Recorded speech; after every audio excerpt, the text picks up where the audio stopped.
Qué gusto, queridos amigos y hermanos. Espero que tengan un excelente día martes, hoy que contamos martes 4 de agosto del año 2026. ¿Cómo se encuentran?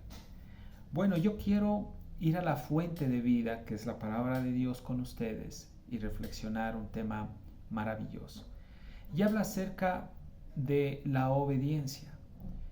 Yo quiero que por favor vayamos a Deuteronomio capítulo 8 y vamos a dar lectura a algunos versículos. El verso 6 en adelante, la palabra de Dios dice: Guardarás pues los mandamientos de Jehová tu Dios andando en sus caminos y temiéndole. Porque Jehová tu Dios te introduce en la buena tierra, tierra de arroyos, de aguas, de fuentes y de manantiales que brotan en vegas y montes, tierra de trigo y cebada, de vides, de higueras y granados, tierra de olivos, de aceite y de miel, tierra en la cual no comerás el pan con escasez, ni te faltará nada en ella, tierra cuyas piedras son hierro, y de cuyos montes sacarás cobre, y comerás y te saciarás, y bendecirás a Jehová tu Dios por la buena tierra que te habrá dado.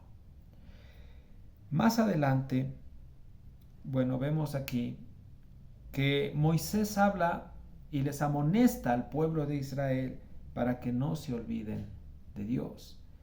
El verso 11 dice: Cuídate de no olvidarte de Jehová tu Dios para cumplir sus mandatos, sus decretos y sus estatutos que yo te ordeno hoy. Más adelante dice en el verso 12: No suceda que comas y te sacies y edifiques buenas casas en que habites, y tus vacas y tus ovejas se aumenten, y la plata y el oro se te multipliquen, y todo lo que tuvieres se aumente, y se enorgullezca tu corazón, y te olvides de Jehová tu Dios, que te sacó de tierra de Egipto, de casa de servidumbre. Para partir directamente con esta reflexión, yo quiero considerar con ustedes algo que es muy alarmante, y es la condición del corazón del ser humano. El corazón del hombre sin Dios es un corazón depravado, totalmente depravado. Romanos capítulo 3 nos muestra qué es lo que hace este corazón depravado cuando Dios no lo ha redimido o no lo ha rescatado. Vamos por un momento, sin perder la cita, a la epístola de los Romanos, capítulo 3, y vamos a leer el verso 10. Miren lo que dice Pablo, refiriéndose al corazón del hombre no regenerado, al hombre que no conoce, no teme de Dios, ese corazón que no ha sido tomado por Dios. Como está escrito, dice: no hay justo ni aun uno, no hay quien entienda, no hay quien busque a Dios. Entonces, una de las características del corazón depravado es que no busca a Dios. ¿Qué más? Dice, todos se desviaron, ¿sí? A una se hicieron inútiles. No hay quien haga lo bueno, no hay ni siquiera uno. Entonces, ya estamos viendo características del corazón depravado. El corazón depravado del hombre sin Dios no hace lo bueno. Más adelante, el verso 14 dice: su boca está llena de maldición y de amargura. El corazón del hombre sin Dios tiene amargura. Y cuando abre la boca a este hombre que no tiene a Dios, de su boca sale palabras de maldición. No conocen el camino de paz. Y lo tremendo, no hay temor de Dios delante de los ojos del hombre cuyo corazón es depravado. ¿Y por qué parto tomando en cuenta esta situación que es grave? Porque, queridos hermanos, debemos nosotros ver la condición de donde Dios nos sacó a usted y a mí. Si Dios nos sacó de esa condición de depravidad por puro afecto de su voluntad, porque Él decidió salvarnos, yo creo que es motivo de tremendo agradecimiento de estar aquí, de decir, Señor, gracias porque tú me viste a mí, un pecador, inútil, fracasado espiritualmente, que no quería saber de ti, pero me tomaste en cuenta, me rescataste, me salvaste. Ahora, referente a la obediencia, cuando Dios ya rescata a su pueblo, Él nos coloca en otra posición. Nuestro corazón deja de ser depravado y se convierte en un corazón de carne, un corazón que empieza a latir por buscar las cosas de Dios. Dios nos ha dejado su palabra, así como Moisés le hizo acuerdo al pueblo directamente de Israel, referente a que Dios, una vez que los rescató de Egipto, los sacó al desierto, Él quería, es decir, Dios quería que su pueblo le obedezca. Tomemos en cuenta que en esta enseñanza estamos usando este ejemplo del pueblo de Israel para referirnos también a nosotros, la iglesia, de las consecuencias que pueden venir, así como vinieron en los israelitas, si no obedecemos a Dios. Entonces, cuando hablamos de la obediencia trae bendición en todas las áreas y dimensiones de la vida del cristiano. Y la palabra del Señor aquí nos dice en el verso 6, dice, guardarás pues los mandamientos que Jehová tu Dios te ha dado, y no solo guardarás, sino dice, andando en sus caminos y temiéndole. Recuerden ustedes que uno de los principios de la sabiduría es el temor a Dios. ¿Quién es sabio? ¿Quién es entendido? Es aquel que tiene temor a Dios. Porque Jehová tu Dios, dice, te introduce en la buena tierra. Ahora, recuerdan ustedes que quienes entraron únicamente a la buena tierra fueron Josué y Caleb. El resto, por su queja, por su murmuración, por su falta de fe, quedaron postrados en el desierto.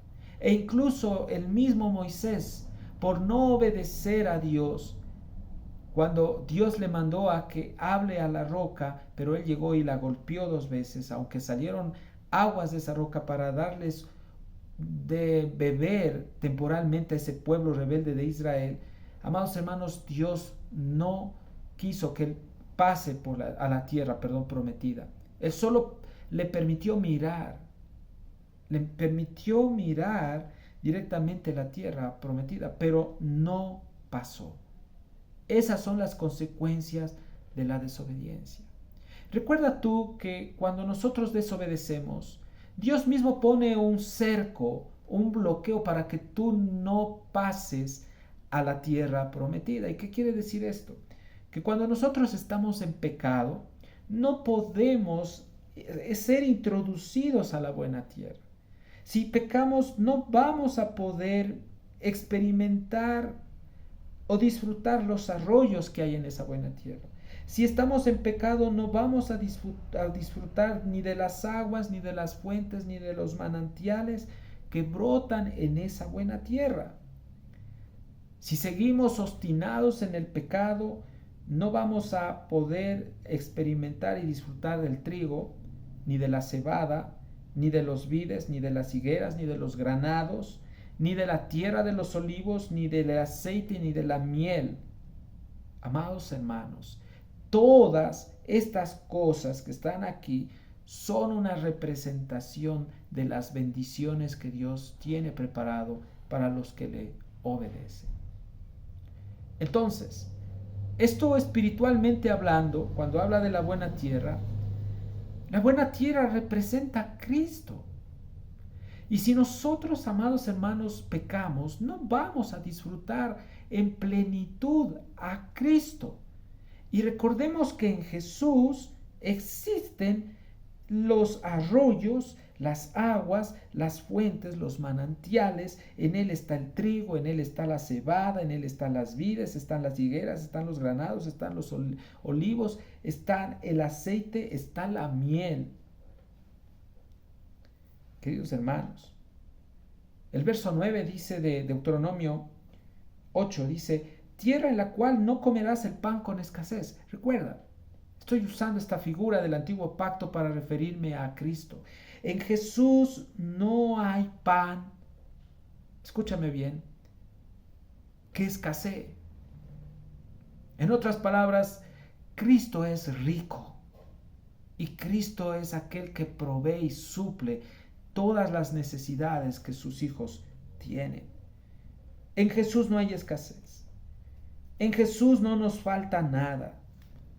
En Jesús están todas las riquezas que tú y yo necesitamos. Y estoy hablando en el sentido espiritual. ¿Y saben qué pasa? Si obedecemos a Dios, Dios quita ese bloqueo y nosotros empezamos a experimentar los beneficios de la obediencia. Entonces entramos y disfrutamos de esta tierra prometida. Hablo en el ámbito espiritual. Y el verso 9 dice, tierra en la cual no comerás el pan con escasez, ni te faltará nada en ella, tierras cuyas piedras son hierro y de cuyos montes sacarás cobre.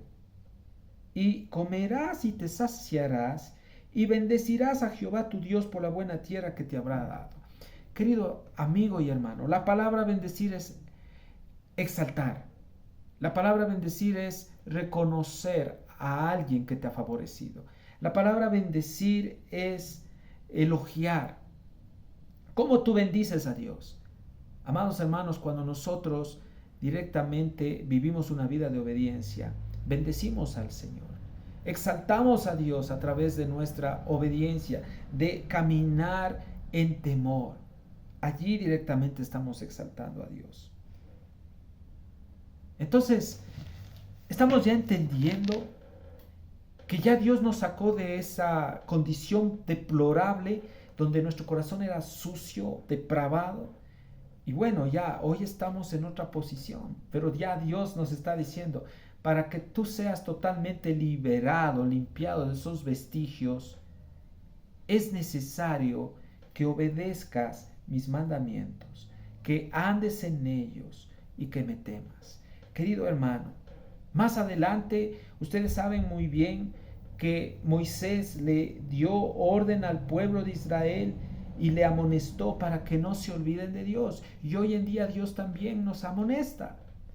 Dios no quiere que tú te olvides de aquel que te sacó de la ruina, de la depravidad, de la oscuridad, de la muerte y nos ha trasladado a la luz. Aquí surge una pregunta. ¿Usted cree que un hombre puede envanecerse y puede alejarse de Dios si de pronto sus riquezas aumentan? Pues déjenme decirles algo. Nuestro corazón es engañoso.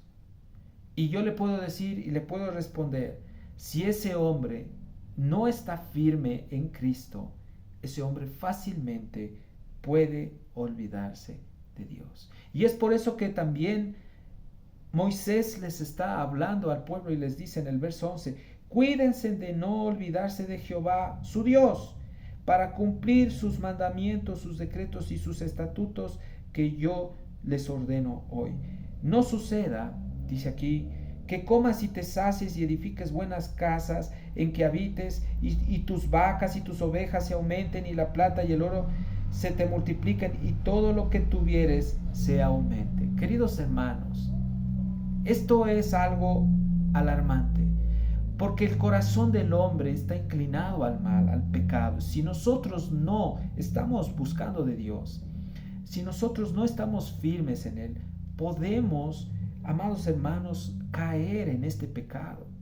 Lo más grave es reemplazar la bendición material por el dador de esa bendición. Y esto es terrible. Amados hermanos, yo me he encontrado a personas que han empezado en una situación, hablo así, humilde, donde ellos han asistido a la iglesia, están buscando de Dios, pero empiezan sus empresas, su trabajo, su negocio a prosperar, y estas personas se olvidan de Dios, ya no se congregan, ya no buscan de Él, o incluso han tomado la costumbre de solo ser domingueros, de ir los domingos como la iglesia tradicional, y creen que Dios tiene la obligación de sostenerles y de seguirles proveyendo. Queridos hermanos, esto es un evangelio totalmente distorsionado. Porque, queridos hermanos, entendamos que el hombre está totalmente confundiendo lo que es la verdadera prosperidad de algo efímero, etéreo, que no te va a dar salvación a tu alma. Entendamos que el hombre puede envanecerse, sí. Si aumenta sus vacas, sus bienes materiales, la plata, el oro, puede el hombre llegar a enorgullecerse, su corazón se puede engrosar y pueden olvidarse de Dios. Y ahí es lo más lamentable y lo más terrible, porque Satanás siempre va a poner anzuelo, es decir, la trampa, y el enemigo no te va a dar nada desagradable, sino te va a dar cosas agradables. Él te va a ofrecer, te va a dar propuestas muy, muy, muy jugosas para que tú las aceptes, pero él sabe que al tú aceptar esas propuestas, te vas a alejar de Dios. Queridos amigos, quienes tenemos el privilegio, y lo hablo con mucho temor y temblor, de conocer a Dios un poquito, ¿sí? No queremos dejarlo, no queremos alejarlo. Un siervo de Dios que se llama Paul Washer decía: Señor, si el dinero hace que yo me olvide de ti, Padre, no me des dinero. Si las casas, los viajes, las cuentas bancarias hacen de que yo me aleje de ti y haga que mi carne aflore, no quiero las cosas que me alejen de ti. Yo quiero más de ti. Solo te pido, Señor, lo necesario para poder cumplir tu propósito aquí en esta tierra, Señor. Lo necesario. Padre amado, eso te pido. Cierro comillas. Esta era una de las peticiones que mi pastor en una prédica compartió allá en Grace Community Church en California. Entonces, ¿qué pasa, hermanos? Yo quiero, para proseguir con este mensaje, que es muy, muy impactante, tomar en cuenta que en Asia Menor había una iglesia que se asentó en un lugar que era la Odisea. Y la palabra la Odisea quiere decir la opinión del pueblo. Lo tenaz de todo esto es que esta iglesia era una iglesia superficial donde se reemplazó el mensaje bíblico por las filosofías y por conceptos y enseñanzas humanistas, que es lo que hoy en día está pasando. Esta iglesia era una iglesia próspera, hablo económicamente hablando, porque incluso los pastores, los hermanos eran gente pudiente, muy importante. Recuerden ustedes que allá en la Odisea era una ciudad próspera en Asia Menor, rica. Ellos incluso eran fabricantes de medicinas, entre ellos también fabricaban un colirio que lo importaban, lo sacaban de allí y lo llevaban a otros lugares. Entonces era gente próspera. Y llegó el mensaje de Dios a esta iglesia. Y cuando vemos aquí en el verso 14 de Apocalipsis 3, quiero que me acompañen en sus Biblias, dice el Señor: y escribe al ángel de la iglesia en la Odisea, aquí el amén, el testigo fiel y verdadero, el principio de la creación de Dios, dice esto. ¿A quién se está refiriendo el versículo 14 cuando dice, he aquí el amén, el testigo fiel y verdadero? Se está refiriendo Juan a Jesucristo. Y Jesús le dice directamente a esta iglesia. Mira, hermanos, Jesús conoce la condición de su iglesia. Él sabe cómo estamos nosotros delante de Él. Y mire lo que dice Jesús. Dice, yo conozco, en el verso 15, dice, tus obras, que ni eres frío ni caliente, ojalá fueses frío o caliente. Pero por cuanto eres tibio y no frío ni caliente, te vomitaré de mi boca. Es decir, la condición espiritual de estos hermanos era deplorable, a tal punto que estaban viviendo en una tibieza espiritual. ¿Por qué? Porque el corazón de ellos estaba depositado en sus negocios, en el dinero, y no totalmente en Dios. Lo más triste de esta iglesia es que, aunque se decía que era próspera, aunque tenía un gran auditorio, aunque quizás probablemente las bancas donde estos hombres se sentaban eran muy lujosas, las vestimentas con que ellos se congregaban eran lujosas, eran cómodos, eran gente cómoda, pero Dios viene con una palabra fuerte, fuerte. Y miren lo que dice aquí. Dice, porque tú dices, yo soy rico y me he enriquecido y de ninguna cosa tengo necesidad. ¿A qué se está refiriendo Jesús con esto? Él sabía que estas personas en el ámbito humano, físico, no tenían necesidad económica, eran gente solvente. Ellos creían que con eso era suficiente, incluso dar ofrendas gordas, pues ya ellos pensaban que ganaban el cielo. Sin embargo, dice aquí, Jesús mira la condición de estas personas y dice, tú dices que eres rico y que no tienes necesidad de nada, pero no sabes, dice Jesús, que tú eres un desventurado, miserable, pobre, ciego y desnudo.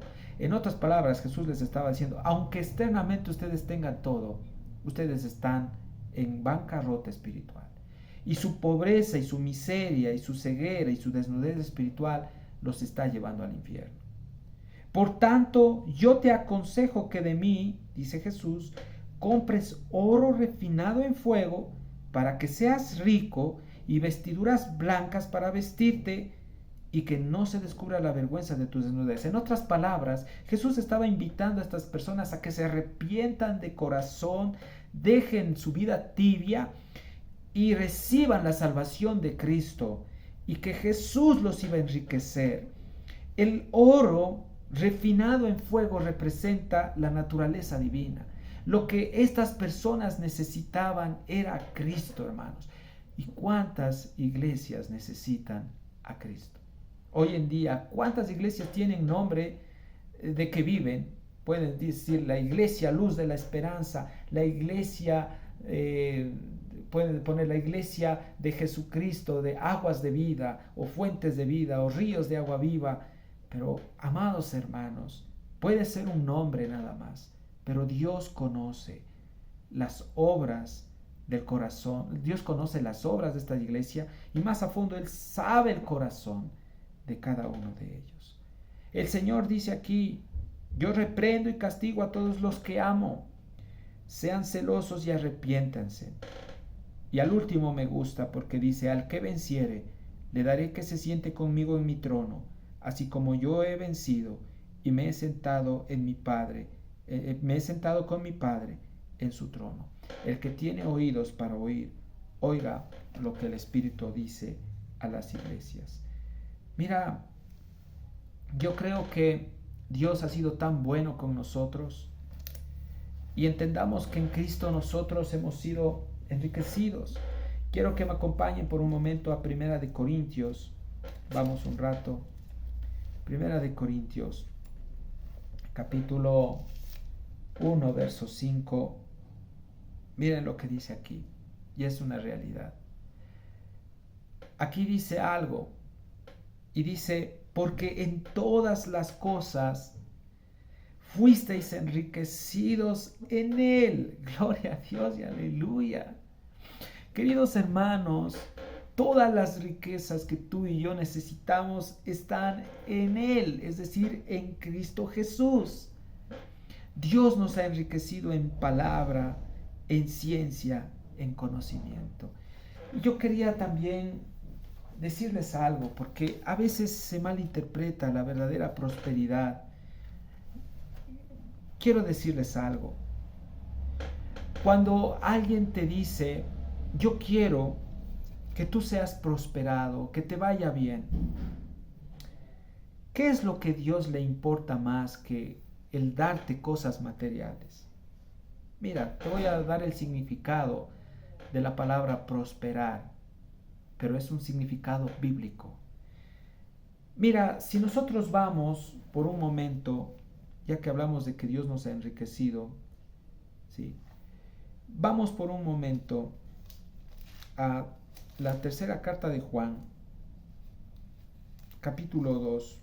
A ver, tercera de Juan, verso 2, dice: Amado, yo deseo que tú seas prosperado en todas las cosas y que tengas salud, así como prospera tu alma.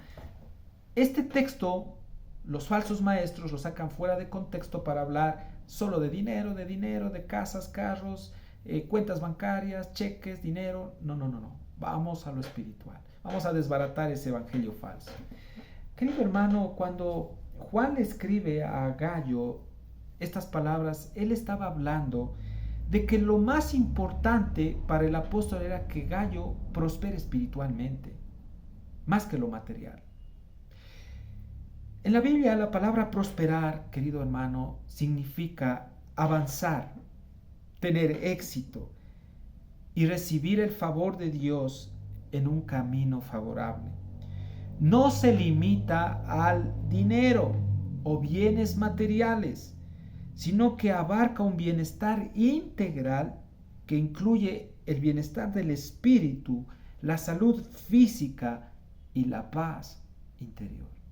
Querido hermano, yo creo que el rey Salomón entendió que aunque era el hombre más rico, poderoso, tenía muchas riquezas materiales, entendió que eso era basura en comparación a Cristo, a Dios. Salomón dijo que más importante que la plata, el oro y las piedras preciosas era tener y adquirir ¿qué? Sabiduría. Sabiduría, queridos hermanos. Y eso es lo que tú y yo debemos anhelar. La sabiduría que viene de lo alto, porque si Dios nos concede la sabiduría de lo alto, con esa sabiduría Dios nos va a dar la capacidad para poderla aplicar en nuestra casa, en el matrimonio, con los hijos, en el trabajo, con la sociedad, donde estemos, queridos hermanos, en el ministerio. Sabiduría. Entonces ya vamos entendiendo qué es la palabra prosperar. O también se escucha esta palabra que dicen que les vaya bien. Pero ¿qué es que nos vaya bien según la Biblia? Amados hermanos, que nos vaya bien según la Biblia es vivir una vida con sabiduría, con paz interior y bajo la guía de Dios. No necesariamente se refiere a lo económico o que tendremos una vida sin dolor o llena de riquezas. No. Jesús mismo dijo, y bienvenidos al verdadero evangelio. En Juan dijo el Señor, en el mundo tendréis aflicción, pero confiad, yo he vencido al mundo. No penséis que he venido a traer paz, sino he venido a traer división. He venido a traer al padre contra el hijo, al hijo contra el padre, a la madre contra la hija por causa de la justicia. Y los enemigos del hombre serán los de su propia casa. Y si vamos a Mateo capítulo 5, quienes somos enriquecidos por Jesús, podemos en la experiencia decir que somos bienaventurados o gozosos o nos deleitamos cuando por causa de la justicia sufrimos persecución. Dichosos o gozosos son cuando por mi causa los vituperen y los persigan y digan toda clase de mal contra ustedes mintiendo. Dicen, gócesen y alégresen porque vuestro galardón es grande en los cielos. Hermanos, amados hermanos, ¿dónde radica la riqueza tuya? ¿Dónde está tu corazón depositado? ¿Está depositado verdaderamente en Cristo? O quizás como los de la Odisea, tal vez tu vivir es tibio. Tú le das el tiempo que te resta a Dios, un fin de semana, un domingo. Discúlpame, Dios no es mendigo de tu tiempo ni de tu esfuerzo. El Señor a ti y a mí no nos necesita. Él es todopoderoso. A veces pensamos que le hacemos un favor a Dios cuando nos congregamos los domingos. Por Dios, realmente, ¿quiénes somos los que necesitamos de Él? Somos nosotros. Por eso el Señor dice, bienaventurados los pobres de espíritu, porque ellos verán el reino de los cielos. Porque de ellos es el reino de los cielos. Que Dios ponga ese espíritu, donde yo reconozca mi escasez, mi insuficiencia sin Dios. Yo no me considero autosuficiente ni capaz para resolver mis propios problemas. Así como los israelitas soberbios que creían que por su capacidad, su fuerza, ellos tenían lo que tenían. Pero queridos hermanos, mira lo que dice Deuteronomio 8:17. Y dice, vamos desde el 16, dice el 15, que te hizo caminar por un desierto grande y espantoso, lleno de serpientes ardientes. Moisés les estaba haciendo acuerdo directamente a estos hombres que su caminar era un caminar obvio. Estaban siendo probados en el desierto. Habían serpientes ardientes, escorpiones, tenían sed. No había aguas, pero sin embargo Dios en su misericordia les dio el agua que salía de la roca. El verso 16 dice, ¿qué dice aquí? Que te sustentó con maná en el desierto, comida que tus padres no habían conocido, afligiéndote y probándote para a la postre hacerte bien, y digas en tu corazón, mi poder y la fuerza de mi mano me han traído esta riqueza. Soberbio, es que es mi capacidad, es que yo, por mi capacidad, por mi fuerza, mi sabiduría. Déjame decirte algo. Y si Dios no te ha dado a ti la sabiduría, la fuerza, la capacidad, si no fuera por Él que te dio la salud para que tengas lo que tengas, no tuvieras nada, hermano. Y esta gente dice, en su corazón dicen, mi poder y la fuerza de mi mano me ha traído esta riqueza. Dios nos dice aquí, acuérdate de Jehová tu Dios, porque Él te da el poder para hacer las riquezas, a fin de confirmar su pacto que juró a tus padres, como en este día. Mas si llegares a olvidarte de Jehová tu Dios y anduvieres en pos de dioses ajenos, ¿y cuáles son los dioses ajenos? La pregunta. Todo lo que reemplaza a Dios es considerado un dios ajeno.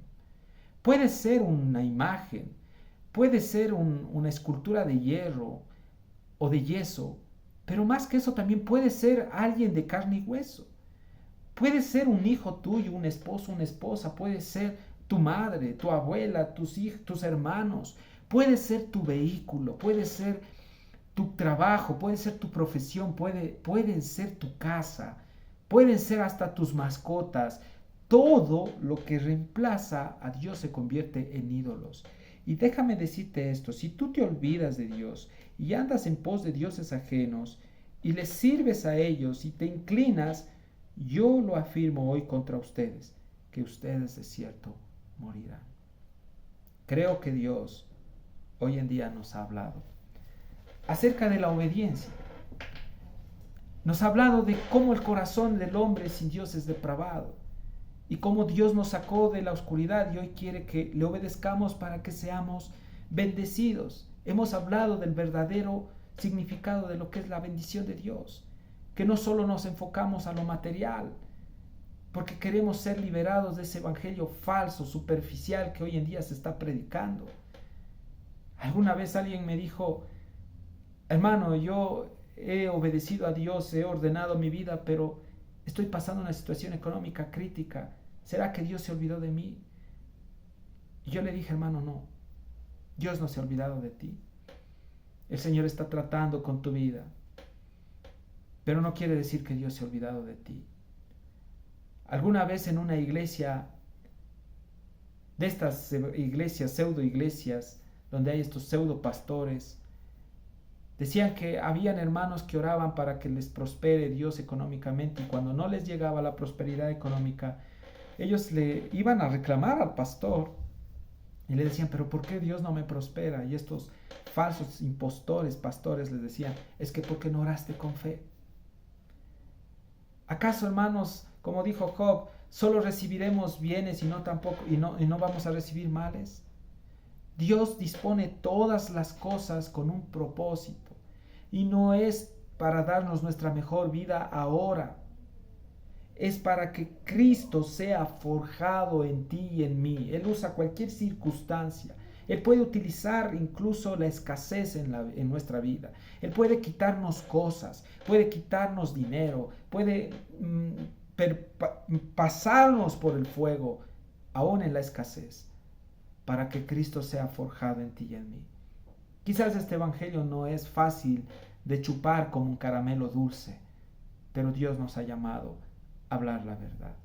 Hoy en día, iglesias como la Odisea abundan, donde se ha reemplazado el verdadero evangelio por un evangelio falso, diluido, superficial, y que muchos pecadores y ciegos, amados hermanos, van y concurren a esos lugares porque les gusta escuchar lo que ellos quieren escuchar, lo que a ellos les conviene escuchar. Soy tu amigo Gabriel. Que Dios nos bendiga a todos. Un excelente día.